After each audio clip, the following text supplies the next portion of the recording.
ಯಜಮಾನ ಯಜಮಾನ. ಅಣ್ಣ ಅಣ್ಣ ಬೇಕಿದ್ರೆ ನಿಮ್ ಅಂಗಡಿಲಿ ಏನಾದ್ರು ಕೆಲ್ಸ ಇದ್ರೆ ಕೊಡಿ, ಮಾಡ್ತೀನಿ ಪ್ಲೀಸ್ ಅಣ್ಣ. ಹಾಲ್ ಕೊಡಿ. ಕೆಲಸ ಮಾಡ್ತೀಯಾ? ಹ್ಞೂ ಅಣ್ಣ ಮಾಡ್ತೀನಿ. ಏನ್ ಕೆಲಸ ಕೊಡೋದು? ನಮ್ ಹುಡುಗ ಬೇರೆ ಬಂದಿಲ್ಲ, ಟೀ ಗ್ಲಾಸ್ ಬೇರೆ ಹಾಗೆ ಇದೆ, ಪಾತ್ರೆಗಳು ಹಾಗೆ ಬಿದ್ದಿವೆ, ತೊಳೆದು ಕೊಡ್ತೀಯಾ? ಮಾಡ್ತೀನಿ ಮಾಡ್ತೀನಿ ಅಣ್ಣ. ಸರಿ ಹೋಗಿ ಬೇಗ ತೊಳೆದು ಬಿಡು. ಆದ್ರೆ ಆಮೇಲೆ ಹಾಲ್ ಕೊಡ್ತೀರಾ ಅಲ್ವಾ? ಸರಿ ಸರಿ ನೋಡೋಣ, ಹೋಗ್.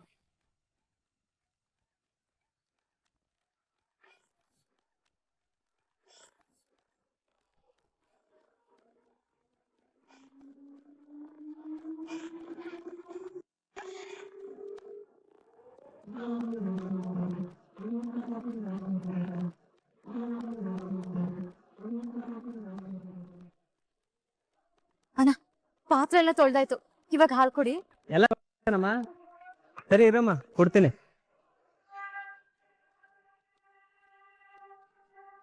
ಥ್ಯಾಂಕ್ಸ್ ಅಣ್ಣ. ಕೈಲಿ ಪಾತ್ರೆ ತೊಳೆದ್ ಬರ್ತೇನಮ್ಮ.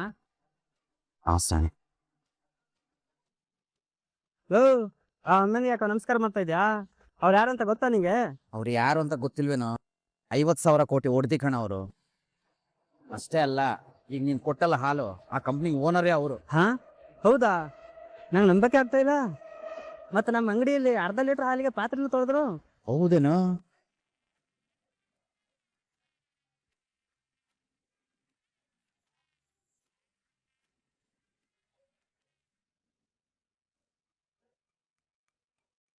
Sir coffee. ಏನ್ ಸರ್ ತುಂಬಾ ಯೋಚನೆ ಮಾಡ್ತಿರೋ ಹಾಗಿದೆ? ನಿನ್ನೆ ರಾತ್ರಿ ತುಳಸಿ ಮೇಡಮ್ ಆಡಿದ ಮಾತು ಅನುಮಾನ ಹುಟ್ಟಾಕೋ ರೀತಿ ಇರ್ಲಿಲ್ವ ತಬಲ? ಖಂಡಿತ ಸರ್. ಅವ್ರ ಉದ್ದೇಶ ನೋಡ್ತಾ ಇದ್ರೆ ಝಾನ್ಸಿ ಮೇಡಮ್ನ ರಾಘು ಸರ್ ಇಂದ ದೂರ ಮಾಡಬೇಕು ಅನ್ನೋ ತರನೇ ಇದೆ. ಹೌದು, ಅವ್ರ ನೋಟದಲ್ಲಿ ದುರುದ್ದೇಶ ಇತ್ತು, ಅವ್ರ ಮನಸ್ಸಲ್ಲಿ ದೂರ ಆಗ್ಲಿ ಅನ್ನೋ ಅಭಿಪ್ರಾಯ ಇತ್ತು, ಅವ್ರ ಮಾತಲ್ಲಿ ನಮ್ಮನ್ನ ನಂಬಿಸ್ಬೇಕು ಅನ್ನೋ ಒದ್ದಾಟ ಎದ್ದು ಕಾಣ್ತಾ ಇತ್ತು. ಹೌದ್ರಿ ಸರ, ಅವ್ರ ಈ ಮನೆಗ್ ಬಂದಿರೋ ಉದ್ದೇಶನೇ ಸರಿ ಇಲ್ರಿ. ಅವ್ರ ಏನೋ ಮಸಲತ್ ಮಾಡ್ಲಿಕತ್ತಾರ ಅಂತ ಹೇಳಿ ನಾನು ಅವತ್ತ ಹೇಳಿಲ್ಲೇನ್ರಿ? ಹೌದು ಮಲ್ಲಿ, ನಿನ್ನ ಪ್ರತಿಯೊಂದು ಮಾತು ಸತ್ಯ ಅನ್ನಿಸ್. ಅವರು ಒಳ್ಳೆ ಉದ್ದೇಶ ಇಟ್ಕೊಂಡಂತೂ ಈ ಮನೆಗ್ ಬಂದಿಲ್ಲ ಅನ್ನೋದು ಕ್ಲಿಯರ್ ಆಗ್ತಾ ಇದೆ. ಸರ್, ಮುಳ್ಳಿಗೆ ಹೂವಿನ ಬಣ್ಣ ಹೊಡೆದ ಮಾತ್ರಕ್ಕೆ ಅದು ಪರಿಮಳ ಕೊಡುತ್ತಾ ಸರ್? ಅದ್ರ ಗುಣ ಎಂಥದ್ದು ಹೇಳಿ? ಚುಚ್ಚೋದು. ಇವ್ರ ವ್ಯಕ್ತಿತ್ವನೂ ಹಾಗೆ. ಒಟ್ನಲ್ಲಿ ಅವ್ರ ನಡೆ ನುಡಿ ಬದಲಾಗಿರ್ಬೋದು, ಅವ್ರ ಉದ್ದೇಶ ಮಾತ್ರ ಅದೇ. ಇವರು ಇಲ್ಲಿಗೆ ಬಂದಿರೋದು, ಝಾನ್ಸಿ ಮೇಡಮ್ ಜೀವನದಲ್ಲಿ ಆಗ್ತಿರೋದು, ಇದೆಲ್ಲ ನೋಡ್ತಾ ಇದ್ರೆ ಇದಕ್ಕೆಲ್ಲ ಸೂತ್ರಧಾರಿಗಳು ಇವರೇ ಅನಿಸ್ತಿದೆ ತಬ್ಲಾ. ಏನು ಹೇಳ್ತಿದ್ದೀರಾ ಸರ್? ಹೌದು ತಬ್ಲಾ, ಒಂದು ಹಂತದಲ್ಲಿ ಆ ಮನೆಯಲ್ಲಿ ಝಾನ್ಸಿ ಮೇಡಮ್ ಖುಷಿಯಾಗಿದ್ದಾರೆ, ಎಲ್ಲ ಸರಿ ಹೋಗುತ್ತೆ, ಅವ್ರ ಸಂಸಾರ ಇನ್ನೇನು ಶುರುವಾಗುತ್ತೆ ಅನ್ನೋ ಲೆವೆಲ್ಲಿಗಿತ್ತು. ಅಷ್ಟರಲ್ಲಿ ಈ ಅನಿತಾ ಎಂಟ್ರಿಯಾಗಿ ಎಲ್ಲ ಹಾಳು ಮಾಡಿದಾಳೆ. ಅಂದ್ರೆ ಈ ತುಳಸಿ ಮೇಡಮೇ ಅನಿತನ ಎತ್ಕಟ್ಟಿ ಅಲ್ಲಿಗೆ ಯಾಕೆ ಕಳಿಸಿರಬಾರ್ದು? ಸರ, ನೀವ್ ಹೇಳಾಕತ್ತಿದ್ ನೋಡಿದ್ರ ನೀವ್ ಹೇಳಿದೆಲ್ಲ ಖರೇನ ಅನ್ಸ್ಲಿಕತ್ತೈತ್ರಿ. ಹೌದು ಮಲ್ಲಿ, ಹೇಗಾದ್ರೂ ಮಾಡಿ ಝಾನ್ಸಿ ಮೇಡಮ್ನ ಆ ಮನೆಯಿಂದ ದೂರ ಮಾಡಿ ಇವ್ರ ಮಗ ಪ್ರಣವ್ಗೆ ಮದುವೆ ಮಾಡಿಸ್ಬೇಕಂದು ನಿರ್ಧಾರ ಮಾಡ್ಕೊಂಡು ಈ ಮನೆಗೆ ಬಂದಿರ್ಬೋದಾ? ಅದಕ್ಕೋಸ್ಕರ ಎಲ್ರ ಮುಂದೆ ಒಳ್ಳೆಯವ್ರ ಮುಖವಾಡ ಹಾಕೊಂಡು ಮಾಡ್ಬೇಕಾಗಿರೋ ಕೆಟ್ಟ ಕೆಲಸ ಎಲ್ಲ ಮಾಡ್ತಾ ಇದಾರ ಅಂತ. ಸರ್, ಈ ವಿಷಯನ ಹೇಗಾದ್ರೂ ಮಾಡಿ ಯಜಮಾನ್ರಿಗೆ ತಿಳಿಸೋದು ಹೇಗಿರುತ್ತೆ? ನಂಬಲ್ಲ ತಬಲ. ಅವತ್ತು ಮಲ್ಲಿ ತುಳಸಿ ಮೇಡಮ್ ಬಗ್ಗೆ ಯಜಮಾನ್ರ ಹತ್ರ ಹೇಳಿದಾಗ ಯಜಮಾನ್ರು ಯಾವ ರೀತಿ ರಿಯಾಕ್ಟ್ ಮಾಡಿದ್ರಂತ ಗೊತ್ತಲ್ವಾ? ಹಂಗಂತೇಳಿ ವಿಷಯ ಇಲ್ಲಿಗೆ ಬಿಟ್ರ ನಾಳೆ ಝಾನ್ಸಿ ಮೇಡಮ್ ಅವ್ರ ಜೀವನ ಹಾಳಾಗಂಗಿಲ್ಲೇನ್ರಿ ಸರ? ಖಂಡಿತ ಇಲ್ಲ ಮಲ್ಲಿ, ಅವ್ರು ಏನೇನ್ ಮಾಡ್ಬೇಕನ್ಸುತ್ತೋ ಎಲ್ಲ ಮಾಡ್ಲಿ. ಆದ್ರೆ ಮೇಲೊಬ್ಬ ದೇವ್ರಿದಾನೆ ತಾನೆ, ಅವನು ನಮ್ಮನ್ನೆಲ್ಲ ಆಟ ಆಡಿಸ್ತಿರ್ಬೇಕಾದ್ರೆ ಇವ್ರ ಆಟ ಏನ್ ನಡೆಯುತ್ತೆ ಹೇಳು? ಇಲ್ಲಿ ಆಟಗಳನ್ನ ಅವ್ರು ಶುರು ಮಾಡಿದ್ದಾರೆ, ಅಂತ್ಯ ಝಾನ್ಸಿ ಮೇಡಮ್ ಸೋಲು ಅಂತ ತಿಳ್ಕೊಂಡಿದ್ದಾರೆ. ಆದ್ರೆ ಗೆಲ್ಲೋದು ನಮ್ ಝಾನ್ಸಿ ಮೇಡಮ್ಮೇ. ಆ ಅನಿತಾ ಜೊತೆ ಇವ್ರು ಮಾತ್ರ ಅಲ್ಲ, ಇನ್ನೂ 100 ಜನ ಸೇರಿದ್ರು ನಮ್ ಝಾನ್ಸಿ ಮೇಡಮ್ ಸಂಸಾರನ ಹಾಳು ಮಾಡಕ್ಕೆ ಸಾಧ್ಯನೇ ಇಲ್ಲ. ಆದ್ರೆ ಇವ್ರ ಮನ್ಸಲ್ಲಿ ಇಟ್ಕೊಂಡು ಬಂದಿರೋ ಉದ್ದೇಶನ ಪೂರ್ತಿ ಆಗೋದಕ್ಕೆ ನಾವು ಬಿಡೋದ್ ಬೇಡ.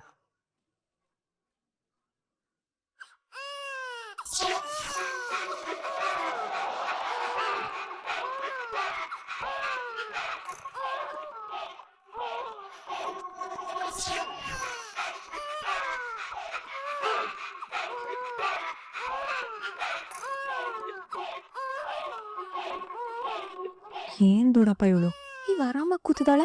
ಇವಳು ಹೀಗ್ ಮಾಡಿದ್ರೆ ಹೇಗೆ? ನನಗೂ ಅದೇ ಅರ್ಥ ಆಗ್ತಾ ಇಲ್ಲಮ್ಮ. ಇವಳು ಕೊಟ್ಟಿದ್ದ ಬಿಲ್ಡಪ್ ನೋಡಿ ಇವಳೆ ಗೆಲ್ತಾಳೆ ಅನ್ಕೊಂಡೆ, ಆದ್ರೆ ಇವಳು ಕಾಂಪೀಟ್ ಮಾಡೋಕ್ಕೆ ಆಗ್ತಾ ಇಲ್ಲ. ಅಕ್ಕ, ಇವಳು ಈಗ ಕುತ್ಕೊಂಡ್ಬಿಟ್ರೆ ಅದ್ ಹೇಗ್ ಗೆಲ್ತಾಳೆ ಅಂತಾನೆ ಗೊತ್ತಿಲ್ಲ.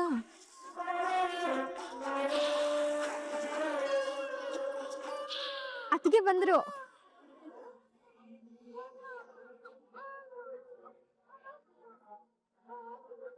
ಅತ್ತಿಗೆ ಹಾಲ್ ತಗೋ ಬಂದ್ರು ಅಂತ ಹೇಳ್ದೆ.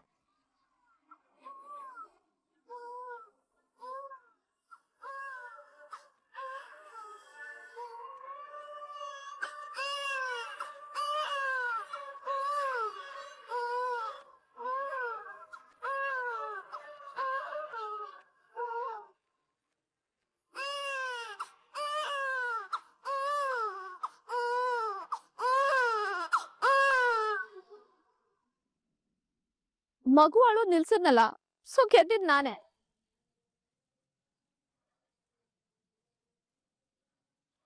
ಅದ ಹೇಗಾಗತ್ತೆ? ಹೇಗೆ ಅಂದ್ರೆ ಕಾಂಪಿಟೇಷನ್ ಇದ್ದಿದ್ದೇನು? ಈ ಗೊಂಬೆ ಅಳುನ ಯಾರ್ ಮೊದಲು ನಿಲ್ಲಿಸ್ತಾರೋ ಅವ್ರ ಈ ಟಾಸ್ಕ್ ಗೆಲ್ಲೋದು ಅಂತ ತಾನೆ.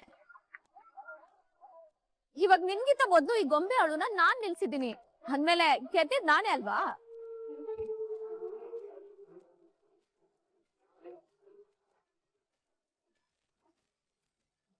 ಅವ್ರು ಹೇಳಿದೇನಂತ? ಹಾಲ್ ತಗೊಂಡ್ ಬಂದು ಮಗು ಅಳೋದನ್ನ ನಿಲ್ಸ್ಬೇಕು ಅಂತ ತಾನೆ. ಅವ್ರು ಏನಾದ್ರೂ ಹೇಳ್ಬೋದು, ಆದ್ರೆ ಕಾಮನ್ ಸೆನ್ಸ್ ಅನ್ನೋದು ಅಪ್ಲೈ ಮಾಡ್ಬೇಕಾಗಿರೋದು ನಾವಲ್ವಾ? ಅಷ್ಟಕ್ಕೂ ಇದೇ ನಿಜವಾದ ಮಗುನ ಏನ್ ಹಾಲ್ ತಗೊಂಡ್ ಬಂದ್ರೆ ಇದನ್ ಕುಡಿಯುತ್ತಾ? ಹಾಲ್ ಕುಡಿಯಲ್ಲ ಅಂದ್ಮೇಲೆ ಇದಕ್ ಹಾಲ್ ಏನಿಗ್ ಬೇಕು? ಇದು ಅಳುನ ನಿಲ್ಸಕ್ ಬೇಕಾಗಿರೋದು ಜಸ್ಟ್ ಒಂದ್ ಬಟನ್ ಪ್ರೆಸ್ ಮಾಡ್ಬೇಕು. ಅದನ್ನ ನಾನ್ ಪ್ರೆಸ್ ಮಾಡ್ದೆ, ಅಳು ನಿಲ್ತು. ನಿನಗ ಕಾಮನ್ ಸೆನ್ಸ್ ವರ್ಕ್ ಆಗ್ಲಿಲ್ಲ ಅಂದ್ರೆ ನಾನೇನ್ ಮಾಡಕ್ಕಾಗತ್ತೆ? Wow, super, fantastic, marvellous, extraordinary ಲಾ ಪಾಯಿಂಟ್ ಹಾಕ್ಬಿಟ್ಟೆ ಕಣಮ್ಮ. ಯಾರೋ ಹೇಳಿದ್ದನ್ನ ಸುಮ್ಮನೆ ಕಣ್ಣು ಮುಚ್ಕೊಂಡು ಕೇಳಬಾರ್ದು. ಒಂದು ಮನೆ ನಡ್ಸ್ಕೊಂಡು ಹೋಗೋ ಸೊಸೆಗೆ ತನ್ನದೇ ಆದ ಬುದ್ಧಿಶಕ್ತಿ ಇರಬೇಕು ಅನ್ನೋದನ್ನ ನೀನು ಪ್ರೂವ್ ಮಾಡ್ಬಿಟ್ಟೆ. ಹಾಗಾಗಿ ಈ ಟಾಸ್ಕ್ ಅಲ್ಲಿ ಗೆದ್ದಿರೋದು ನೀನೇ.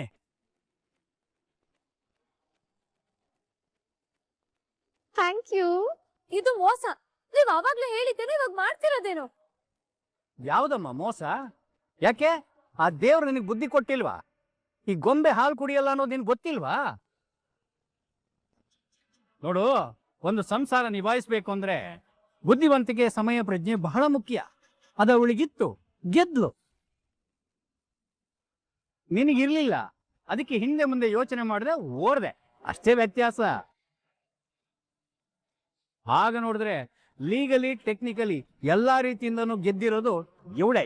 ದೊಡ್ಡ ಮಾವ, ನಾನು ಅಲ್ಲಿ ಓಡ್ಬೇಕಾದ್ರೆ ಬಿದ್ದು ಹೇಗ್ ಗಾಯ ಮಾಡ್ಕೊಂಡಿದೀನಿ ನೋಡಿ.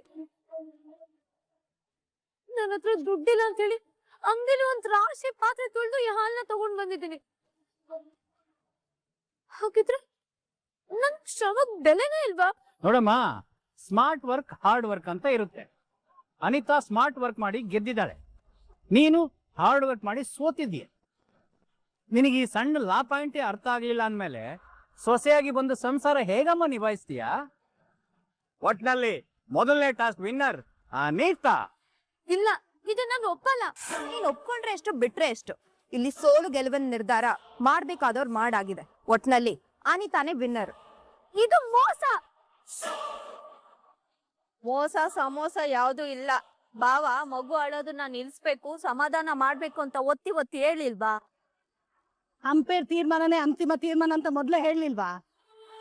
ನೋಡಮ್ಮ ಜಾನ್ಸಿ, ಗಣೇಶ ಷಣ್ಮುಗನ್ ಕತೆ ಕೇಳಿದೀಯ ತಾನೆ? ಮೊದಲನೇ ಪೂಜೆ ಯಾರಿಗೆ ಅನ್ನೋ ಕಾರಣಕ್ಕೆ ಇಬ್ಬರಿಗೂ ಒಂದ್ ಕಾಂಪಿಟೇಷನ್ ಇಟ್ರಂತೆ. ಅದು ಏನಂದ್ರೆ ಪ್ರಪಂಚನ ಯಾರ್ ಮೊದ್ಲು 3 ರೌಂಡ್ ಸುತ್ಕೊಂಡ್ ಬರ್ತಾರೆ ಅಂತ. ಆಗ ಷಣ್ಮುಗ ಗಣೇಶನ್ ಮುಖ ನೋಡಿ ನಗೋಕ್ ಶುರು ಮಾಡ್ದಂತೆ. ಯಾಕೆ ಅಂದ್ರೆ ಗಣೇಶನ್ ವಾಹನ ಇಲಿ, ಷಣ್ಮುಗನ್ ವಾಹನ ನವಿಲು ಅಂತ. ಇಲಿ ಮೇಲೆ ಕೂತು ಹೇಗ್ ತಾನೇ ಪ್ರಪಂಚ ಸುತ್ತೋಕಾಗತ್ತೆ ಅಂತ. ಆಮೇಲೆ ಷಣ್ಮುಗ ನವಿಲ್ ಮೇಲೆ ಕೂತ್ಕೊಂಡು ಪುರ್ರ ಅಂತ ಹಾರೋದ್ನಂತೆ. ಗಣಪತಿ ಸುಮ್ಮನೆ ಕೂತಿದ್ದ. ಸೋತೋದ ಅಂತ ಅನ್ಕೊಂಡ್ರು. ಆದ್ರೆ ಬುದ್ಧಿವಂತ ಗಣಪತಿ ತನ್ನ ತಂದೆ ತಾಯಿಗಳನ್ನು ಒಟ್ಟಿಗೆ ಕೂರಿಸಿ ಅವರಿಗೆ 3 ಸುತ್ತು ಬಂದು ಇಡೀ ಪ್ರಪಂಚನೇ ಇವರು ಅಂತ ಎಲ್ರಿಗೂ ಅರ್ಥ ಮಾಡಿಸ್ದ. ಗೆದ್ದಿದ್ಯಾರು? ಗಣಪತಿ.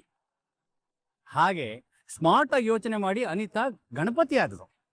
ನೀನು ಹಿಂದೆ ಮುಂದೆ ಯೋಚನೆ ಮಾಡದೆ ಷಣ್ಮುಗ ನವಿಲತ್ತಿ ಹಾರೋದಾಗೆ ನೀನು ಸರ್ರ ಅಂತ ಓಡ್ದೆ. ನೀವ್ ಹೇಳಿದ ರೂಲ್ಸ್ ಎಲ್ಲ ಒಂದ್ಸತಿ ನೆನ್ಪ್ ಮಾಡ್ಕೊಳ್ಳಿ ದೊಡ್ಡ ಮಾವ.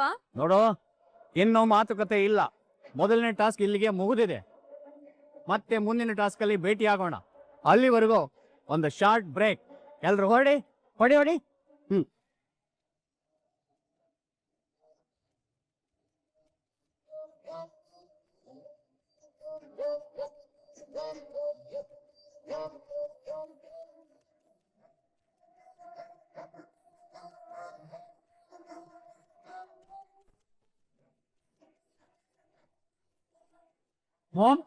ಮಾಮ್ ಏನಾಯ್ತು ಪ್ರಣವ್? ಹಿಂದೆ ಯಾವ್ದೋ ಬೀದಿನ ಓಡಿಸ್ಕೊಂಡ್ ಬಂದಿರೋ ಹಾಗೆ ಗಾಬರಿಯಿಂದ ಬರ್ತಾ ಇದೀಯಾ? ನೀನ್ ಸುಮ್ನಿರು ಡ್ಯಾಡ್. ಮಾಮ್, ಮನೇಲಿರೋ ನಿಯತ್ತಿನ ನಾಯಿಗಳಿಗೆ ನಾವ್ ಯಾಕೆ ಬಂದಿದೀವಿ ಅನ್ನೋ ವಾಸನೆ ಬಂದ್ಬಿಟ್ಟಿದೆ. ಏನ್ ಹೇಳ್ತಿದ್ಯಾ ಪ್ರಣವ್? ಇದು ಮಾಮ್, ಅವ್ರಿಗೆಲ್ಲರಿಗೂ ನಮ್ ಬಗ್ಗೆ ಅನುಮಾನ ಶುರುವಾಗಿದೆ.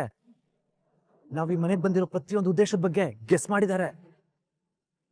ಮನೆ ಗೋಡೆಗಳಿಗೂ ಕಿವಿರುತ್ತೆ, ಹುಷಾರು ಅಂತ ಹೇಳ್ತಾರೆ.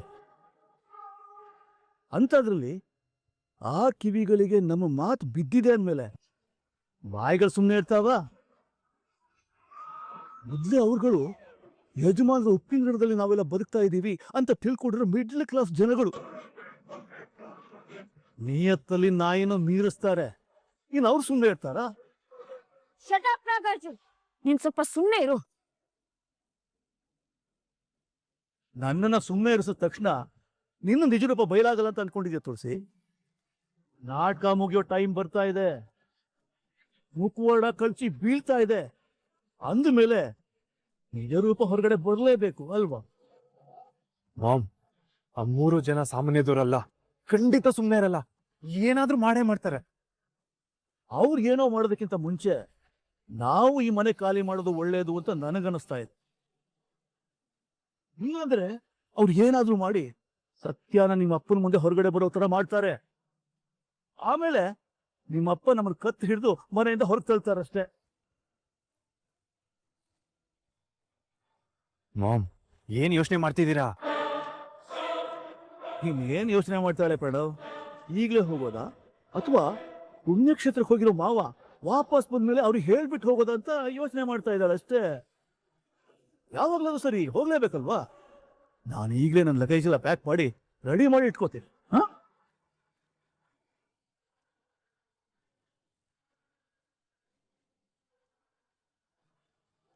ನೋಡ್ತೀಯ ಸಂಗೀತ, ಎಷ್ಟು ಮೋಸ ಮಾಡಿದ್ರು ಅಂತ. ನಾನು ಅಷ್ಟೆಲ್ಲ ಕಷ್ಟಪಟ್ಟು ಬಿದ್ದು ಗಾಯ ಮಾಡ್ಕೊಂಡು ಓಡೋಗಿ ಪಾತ್ರೆ ಎಲ್ಲ ತೊಳೆದು ಹಾಲು ತಗೊಂಡ್ ಬಂದಿದ್ದೀನಿ. ನನಗ್ ಬುದ್ಧಿ ಇಲ್ವಂತೆ, ನನಗ್ ಟೈಮ್ ಸೆನ್ಸ್ ಇಲ್ವಂತೆ. ಅವಳು ಸ್ಮಾರ್ಟ್ ವರ್ಕ್ ಮಾಡಿದ್ಲಂತೆ, ಲೀಗಲಿ ಟೆಕ್ನಿಕಲಿ ಅವಳು ಗೆದ್ದಿದ್ದಂತೆ. ಹಾಗಿದ್ರೆ ನನ್ನ ಹಾರ್ಡ್ ವರ್ಕ್ ಏನು ಬೆಲೆ ಇಲ್ವಾ ಸಂಗೀತ? ದೊಡ್ಡವರು ಈ ರೀತಿ ಮೋಸ ಮಾಡ್ತಾ ಒಂದ್ ಸೈಡ್ ಜಡ್ಜ್ಮೆಂಟ್ ಕೊಟ್ರೆ ಏನ್ ಮಾಡೋದು ಹೇಳು ಸಂಗೀತ? ನಾನ್ ಮೊದ್ಲೇ ಹೇಳಿಲ್ವಾ ಅದಕ್ಕೆ, ಅವ್ರೆಲ್ರು ಅವಳನ್ನ ಗೆಲ್ಲಿಸ್ಬೇಕು, ನಿಮ್ಮನ್ನ ಸೋಲಿಸ್ಬೇಕು ಅಂತ ಡಿಸೈಡ್ ಆಗೋಗಿದ್ದಾರೆ. ನೀವ್ ಎಷ್ಟೇ ಸಿನ್ಸಿಯರ್ ಆಗಿ ಟಾಸ್ಕ್ ಕಂಪ್ಲೀಟ್ ಮಾಡಿದ್ರು ಅವ್ರು ಯಾರ ಕಣಿಗೂ ಅದು ಕಾಣಿಸಲ್ಲ. ಯಾಕಂದ್ರೆ ಅವ್ರೆಲ್ರು ಅನಿತಾ ಪರವಾಗಿ ನಿಂತು ತಮ್ಮ ಪ್ರಾಮಾಣಿಕತೆ ಅನ್ನೋ ಕಣ್ಣಿಗೆ ಬಟ್ಟೆ ಕಟ್ಕೊಂಡಿದ್ದಾರೆ. ಅವ್ರಿಗೆ ಬೇಕಾಗಿರೋದು ನಿಮ್ ಪ್ರಾಮಾಣಿಕತೆ ಆಗ್ಲಿ ನಿಸ್ವಾರ್ಥ ಮನ್ಸಾಗ್ಲಿ ಅಲ್ಲ. ಒಟ್ನಲ್ಲಿ ಅವ್ರೆಲ್ರು ಅವಳನ್ನ ಗೆಲ್ಲಿಸ್ಬೇಕು ಅಂತ ಅವಳ ಪರವಾಗಿ ನಿಂತಿದ್ದಾರೆ. ಸೊ ನೀವೇನ್ ಮಾಡಿದ್ರು ಅವ್ರ ಕಣ್ಣಿ ಹಿತವಾಗಿ ಕಾಣಿಸಲ್ಲ. ಅದಕ್ಕೆ ಸಂಗೀತ, ಆ ದೇವ್ರು ಒಳ್ಳೆಯವ್ರನ್ನ ತುಂಬಾ ಪರೀಕ್ಷೆ ಮಾಡ್ತಾನೆ, ಆದ್ರೆ ಕೊನೆ ಕ್ಷಣದಲ್ಲಿ ಅವ್ರ ಕೈ ಹಿಡಿತಾನೆ.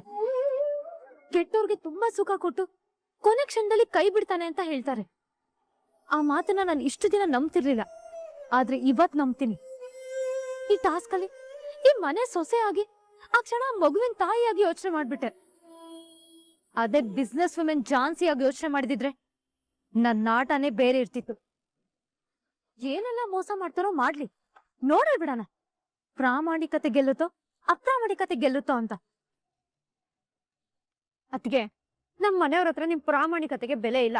ಏನಾದ್ರೂ ಒಂದ್ ರೀಸನ್ಸ್ ಹೇಳಿ ಅವಳನ್ನ ಗೆಲ್ಲಿಸ್ತಾ ಇರ್ತಾರೆ, ನೋಡ್ತಾ ಇರಿ. ಅದನ್ನು ನೋಡ್ತೀನಿ ಬಿಡು ಸಂಗೀತ. ನೆಕ್ಸ್ಟ್ ಟಾಸ್ಕ್ ಅಲ್ಲಿ ಈ ಝಾನ್ಸಿ ಏನು ಅನ್ನೋದನ್ನ ತೋರಿಸ್ತೀನಿ.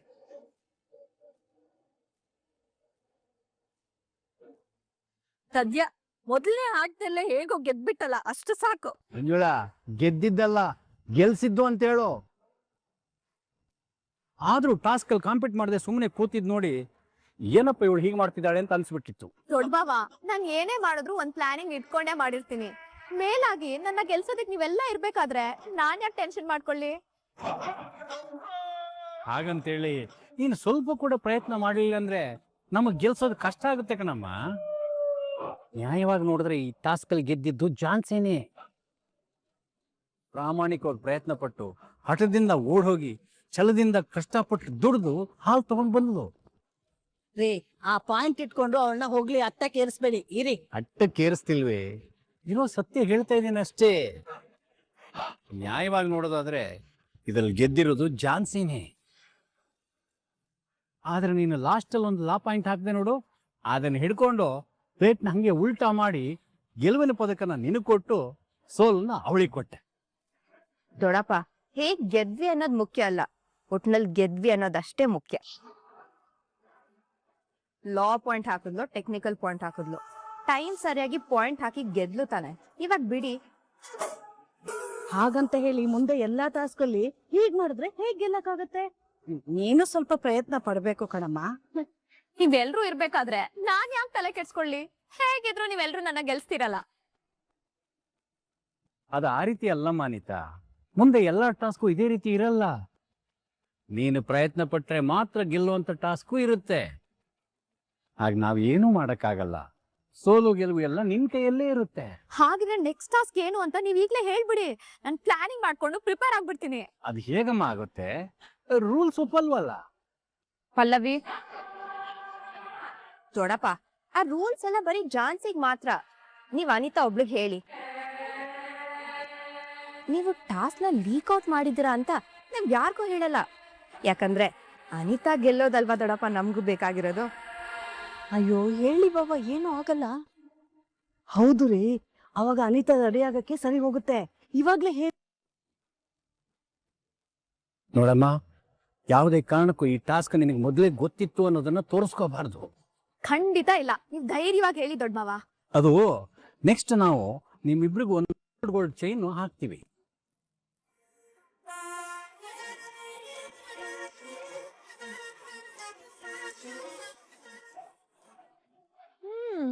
ಇಷ್ಟ ಹೇಳಿದ್ರಲ್ಲ, ಸಾಕ್ಬಿಡಿ. ಆ ಟಾಸ್ಕ್ ಅಲ್ಲಿ ಹೇಗ್ ಗೆಲ್ಬೇಕು ಅಂತ ನನಗ್ ಚೆನ್ನಾಗ್ ಗೊತ್ತು. ಹೇಗಾದ್ರೂ ಗೆಲ್ಲಮ್ಮ. ಅಟ್ಲೀಸ್ಟ್ ಕಣ್ಣಿಗೆ ಕಾಣೋ ತರ ಆದ್ರೂ ಟ್ರೈ ಮಾಡು, ಸಾಕು.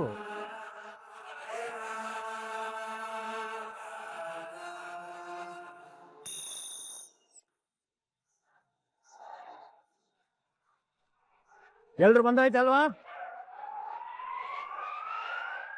ಈಗ ಮನೆಯವ್ರ ಮನಸ್ಸನ್ನ ಗೆದ್ದು ಈ ಮನೆ ಸೊಸೆ ಸ್ಥಾನನ ಪಡ್ಕೊಳ್ಳೋದಕ್ಕೆ ನಿಮ್ಮಿಬ್ಬರ ಮಧ್ಯೆ ನಡೀತಾ ಇರೋ ನಾನಾ ಸ್ಪರ್ಧೆಯ 2ನೇ ಟಾಸ್ಕ್ ಇವಾಗ ಶುರು ಆಗ್ತಾ ಇದೆ. ಇವಾಗ ಟಾಸ್ಕ್ ಏನು, ನಿಯಮಗಳು ಏನು ಅನ್ನೋದ್ರ ಹೇಳ್ಬಿಡ್ತೀನಿ. ಲಲಿತಾ, ಪ್ರಾಪರ್ಟಿ ರೆಡಿ ಇದೆ ತಾನೆ? ಹಾ, ರೆಡಿ ಇದೆ ರೀ. ನೀವಿಬ್ರು ಬಂದ್ರಪ್ಪ. ನೋಡಿ, ಅವರಿಬ್ರು ಕಳ್ಳರು.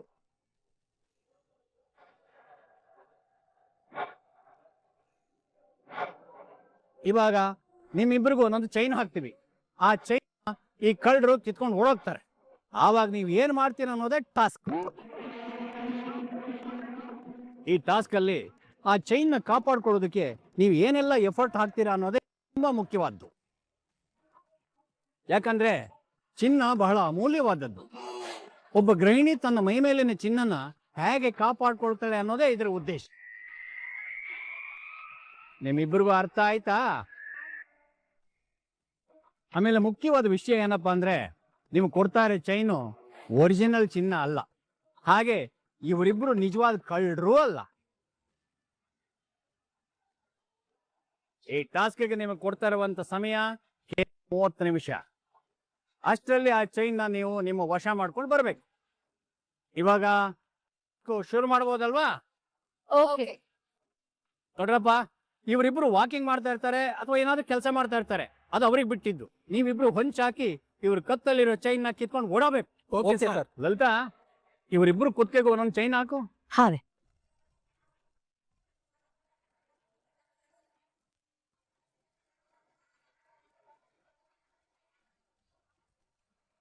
All the best Anita. Thank you Pallavi.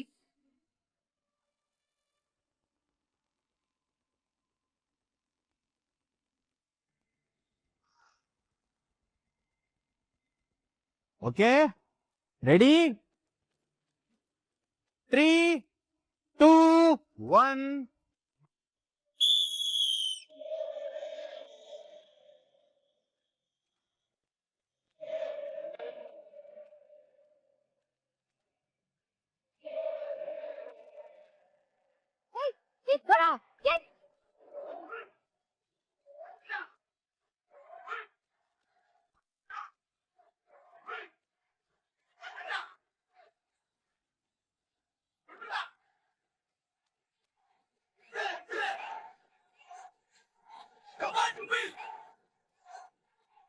ಇಂತ ಇಸ್ರೋ ಹುಡುಗರು ಇನ್ನು ಯಾಕೆ ಬರ್ತಾ ಇಲ್ಲ ಅಮ್ಮ? ಚೈನ್ ಕಳ್ಕೊಂಡವ್ರು ಯಾರಾದ್ರು ಇಸ್ರೋ ಬರ್ತಾರ? ನಮ್ಮ ಮನೆಯಿಂದ ಕುದುರೆ ತರ ಸ್ಪೀಡ್ ಓಡಿದವನು ಹಾಗೆ ಕತ್ತೆ ತರ ಸ್ಲೋ ಆಗ್ಬಿಡು. ನಮ್ಮ ಹುಡುಗಿನ ಜಾಸ್ತಿ ಓಡಿಸ್ಬೇಡ. ಆಮೇಲೆ ಚೈನ್ನ ಗೌರವಯುತವಾಗಿ ಅವಳಿಗೆ ಕೊಟ್ಟು ಕಳಿಸ್ಕೊಡ್ಬೇಕು. ಅರ್ಥ ಆಯ್ತಾ?